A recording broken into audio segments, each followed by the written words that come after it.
आदरणीय प्रभारी जी, मेरा शरद शर्मा का आपको सादर नमस्कार, सादर प्रणाम। प्रभारी जी, काफ़ी समय से मैं आपसे संपर्क स्थापित करने की चेष्टा कर रहा था, बट अनफॉर्चुनेटली जैसे कि आप अभी टिकटों वाले मामले में, स्क्रीनिंग कमेटी वाले मामले में और पार्टी के अन्य कार्यों में बहुत व्यस्त हैं, तो वो समय फिर से मुझे नहीं मिल पाया। तो एक बार फिर एक छोटी सी रिक्वेस्ट के साथ मैं अपना ये वीडियो संदेश बनाकर आपके पास प्रेषित कर रहा हूँ और ये आशा रखता हूँ कि आप इन महत्वपूर्ण विषयों के ऊपर ज़रूर संस्तुति संज्ञान लेंगे, संस्तुति करेंगे और इन विषयों को जो हमारी कांग्रेस पार्टी का जो मैनिफेस्टो आने वाला है उसमें स्थान देंगे, क्योंकि ये सारे के सारे विषय हमारे लिए बहुत इम्पोर्टेंट है, हमारे उत्तराखंड के लिए और उत्तराखंड की समस्याओं के और उनके समाधान के लिए बहुत इम्पोर्टेंट है। आदरणीय प्रभारी जी, एक एक चीज़ लिखित रूप से डॉक्यूमेंटेशन के रूप में ईमेल के माध्यम से और सारे जहाँ जहाँ मुझे अवसर मिला मैंने आपको प्रोवाइड करा रखी हैं। तो ये एक सिर्फ एक आप ये समझिए कि एक रिकंसिडरेशन के लिए मेरा ये अनुरोध है एक बार दोबारा आपसे। देखिए प्रभारी जी, हमें पलायन वाले विषय को काबू करने के लिए, इस चीज़ का समाधान करने के लिए बूथ स्तर के ऊपर उतर के बूथ के क्षेत्राधिकार में नौकरियां देनी पड़ेंगी। रोजगार हम क्रिएट नहीं कर सकते वहां पे, हम स्वरोजगार का विषय ज़्यादा, क्योंकि हमारे जो उत्तराखंड के पहाड़ हैं वो उनकी भौगोलिक स्थिति एक अलग तरीके से है, वहां पर हम स्वरोजगार को प्रोत्साहित नहीं कर सकते, उस लेवल तक नहीं लेके जा सकते। तो इसलिए वहां पर हमें सरकारी नौकरियों की आवश्यकता है। अभी आपने देखा कि आदरणीय विजय सारस्वत जी के साथ हम लोगों ने बैठ के जो डेटा निकाला, जो वोटर लिस्ट का जो ताज़ा हमारे पास डेटा आया, और उस डेटा के अनुसार 6.5 लाख के करीब 38 पर्वतीय सीटों के ऊपर से मतदाता पलायन करके या तो प्रदेश से बाहर या प्रदेश के मैदानी क्षेत्रों के अंदर उतर चुके हैं।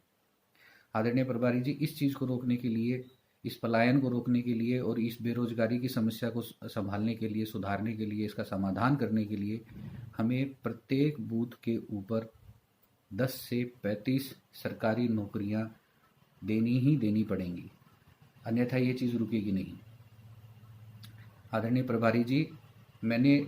डॉक्यूमेंट में आरंभिक जो 10 नौकरियां देने की आवश्यकता पड़ रही है, उसका जो एक सरकारी बजट जिसकी आवश्यकता पड़ेगी वो 1200 से 1500 करोड़ रुपए के करीब पड़ेगा सालाना। तो जब हम इतनी ज़्यादा पेंशन दे सकते हैं, सब्सिडीज दे सकते हैं, आदरणीय प्रभारी जी, ये छोटी सी पहल हमारी जो पलायन की जो समस्या है उसको कंट्रोल करने में बहुत ही सार्थक कदम होगा। और ये एजेंडा इस तरीके से लॉन्च करने से हमारी पार्टी को अभूतपूर्व फायदा होगा, और वो सिर्फ उत्तराखंड में ये फायदा नहीं दिखेगा। अगर आप हल्का सा भी इस चीज़ की इम्पोर्टेंस को समझ सकते हैं, और जिस प्रकार से मैं समझाना चाह रहा हूँ अब वीडियो के माध्यम से, तो मैं जितना कह पाऊंगा उतना ही कह पाऊंगा प्रभारी जी। ये बहुत आवश्यक है, ये देश के हर कोने से पलायन रोकने में सक्षम है। सरकारी नौकरियां, चाहे छोटी तनख्वाह हो, चाहे छोटे से छोटा पे स्केल हो, 10 से लेकर 35 सरकारी नौकरियां हर बूथ के ऊपर। प्रभारी जी, इसके बाद जो दूसरी एक इम्पोर्टेंट आवश्यकता है हमारी स्टेट की, यहाँ पर जब हम स्वरोजगार की बात करते हैं तो हमें व्यापारी भुगतान संरक्षण अधिनियम की आवश्यकता है। जो नए रोजगार हम करते हैं, नई फैक्ट्री लगाते हैं, नया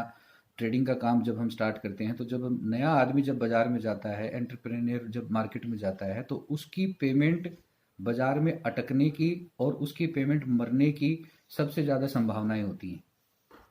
अगर उसकी पेमेंट को, जो आरंभिक जो नया काम करने वाला होता है, नई फैक्ट्री लगाने वाला होता है, नया उद्योग स्थापित करने वाला होता है, यदि उसको 3 से लेके 5 साल तक अगर उसकी पेमेंट को संरक्षण मिल जाए, वैधानिक संरक्षण मिल जाए, तो व्यापार डूबेगा नहीं, उसे खड़ा रहने का एक अवसर मिलेगा और वो मजबूती के साथ उसके पास इतना समय होगा। और कुछ व्यापारिक सुधार, अब ये फिर वीडियो संदेश के माध्यम से मैं ज़्यादा डिटेल में आपके साथ, और पूर्व में भी अनफॉर्चुनेटली रीजन बीइंग एनीथिंग, ये समय मुझे नहीं मिला ताकि मैं ये सारी चीज़ें आपके साथ शेयर कर पाता ढंग से। प्रभारी जी, इसके बाद ऑर्डर, उधारी, भुगतान रेगुलेटरी बोर्ड, हमें एक इस चीज़ की भी आवश्यकता है। हमें इस रेगुलेटरी बोर्ड की भी आवश्यकता है। जो पार्टियां किसी नए एंटरप्रेन्योर को ऑर्डर दे दें और फिर बाद में वो मैन्युफैक्चरिंग स्टार्ट कर दे या उसकी उपलब्धता के लिए तैयारियां कर ले, अपनी इन्वेस्टमेंट्स कर दे, और अचानक से अगर वो ऑर्डर कट आउट हो जाते हैं, ऑर्डर रिजेक्ट हो जाते हैं, या सामने वाली पार्टी ये कह देती है कि ना, अब मुझे इस माल की आवश्यकता नहीं है, तो ऐसे संरक्षण में नए उत्पादक को, नए व्यापारी को संरक्षण की आवश्यकता होती है। तो ये रेगुलेटरी बोर्ड अगर आप स्थापित कर दे तो इसमें एक तीर से दो शिकार होते हैं प्रभारी जी। एक तो नए एंटरप्रेन्योर को संरक्षण मिलेगा, दूसरा इस रेगुलेटरी बोर्ड के माध्यम से हम प्रत्येक बूथ के ऊपर 10 से लेके 15 नौकरियां, नई नौकरियां सृजित कर सकते हैं, और वो भी कम बजट वाली। इनका भी बोझ सरकार के खजाने के ऊपर ज़्यादा नहीं पड़ेगा। और जब इस प्रकार से योजना अगर ये चलती है तो जो व्यापारिक गतिविधियां होती हैं वो हमारी सरकार की आंखों के सामने से होंगी, जिससे कि जो टैक्सेशन की जो उत्पादकता होती है, जो रिटर्न्स आती हैं, जो टैक्स कलेक्शन होती है, रेवेन्यू जनरेशन होता है, वो कहीं ना कहीं बढ़ेगा, जिससे कि इन नौकरियों की जो खर्चा निकलेगा वो हमें इस बोर्ड के माध्यम से और इस व्यापारिक गतिविधियों के अंदर स्क्रूटनी और रेगुलेटरी बोर्ड एक कंटिन्यूअसली उसके ऊपर निगरानी वाला पैटर्न जब रहेगा तो वो रिटर्न्स और रेवेन्यूज हमारे सुनिश्चित रहेंगे, और सरकार इन नौकरियों को इस बोर्ड के माध्यम से ही कमाई करके अपने एम्प्लॉयज की तनख्वाह देने में सक्षम रहेगी। तो इसका कोई अधिक भार सरकार के ऊपर नहीं पड़ेगा, बेरोजगारी की समस्या भी दूर होगी, और ये नौकरियां भी अगर बूथ के क्षेत्राधिकार के अंदर ही दी जाएं तो पलायन की समस्या को भी वहीं की वहीं रोक देंगी। आदरणीय प्रभारी जी, इसके बाद मेरा तीसरा आपसे अनुरोध है कि जितने भी राजनीतिक दल हैं, इंक्लूडिंग हमारी कांग्रेस पार्टी, इंक्लूडिंग भाजपा, और इंक्लूडिंग आम आदमी पार्टी, इंक्लूडिंग समाजवादी पार्टी, या जितने भी राजनीतिक दल हैं, इन सभी के जो घोषणा पत्र हैं उनको एक वैधानिक अनुबंध घोषित करने में हमारी सरकार या हमारी पार्टी एक पहली इनिशिएटिव ले। इससे ये हमारी पार्टी की नैतिक जिम्मेदारी भी है। हम 137 साल पुरानी पार्टी हैं। इस देश की आज़ादी के संघर्ष से लेकर आज तक, लोकतंत्र की संरक्षण के संघर्ष से लेकर आज तक, इस देश के भविष्य के निर्माण करने के लिए भी हमारी पार्टी उतनी ही उत्तरदायित्व है। तो उस उत्तरदायित्व को निभाने के लिए और हमारे देश को, हमारे देश की संप्रभुता को, इन सारी चीज़ों को एक सहेज कर रखने के लिए हमें आज डेमोक्रेसी के 75 ईयर्स के बाद हमें इस वैधानिक अनुबंध घोषित करने वाली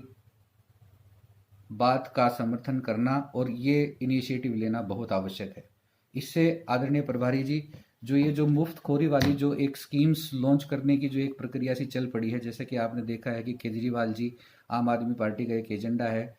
कि फ्री बांटो फ्री बांटो फ्री बांटो, 300 यूनिट बिजली, और इतना इतना इतना करते करते वो फ्री बांटने वाली पॉलिसी के ऊपर चल रहे हैं, जिस बात का डैमेज हमने दिल्ली में बहुत उठाया, कांग्रेस पार्टी ने सबसे ज़्यादा भुगता है, और एक बार नहीं, दो चुनावों में भुगता है। और वही आम आदमी पार्टी इस चीज़ को लेकर फिर हमारे उत्तराखंड में उतर आई है। तो इसका भी एक स्थायी समाधान करने की आवश्यकता है। और आप जानते हैं कि जो नैतिकता का जो कदम होता है, उसको जो इनिशिएटिव जो पार्टी सबसे पहले लेती है या जो व्यक्ति सबसे पहले उठाता है, उसका आदर सम्मान और उसके प्रति जनता के अंदर विश्वास हमेशा ज़्यादा बढ़ता है। तो ये तीनों चारों बिंदु यदि मैनिफेस्टो में उचित स्थान पाते हैं और आपके माध्यम से अगर ये सारी चीज़ें संभव हो पाती हैं, तो आदरणीय प्रभारी जी, ये हमारे देश का, प्रदेश का और उत्तराखंड का सबका भविष्य निर्माण करने वाली नीतियां साबित होंगी। मेरा आपसे विनम्र अनुरोध है कि कृपया करके इन चारों विषयों को हमारे आगामी मैनिफेस्टो में स्थान देने का कष्ट करें। धन्यवाद प्रभारी जी।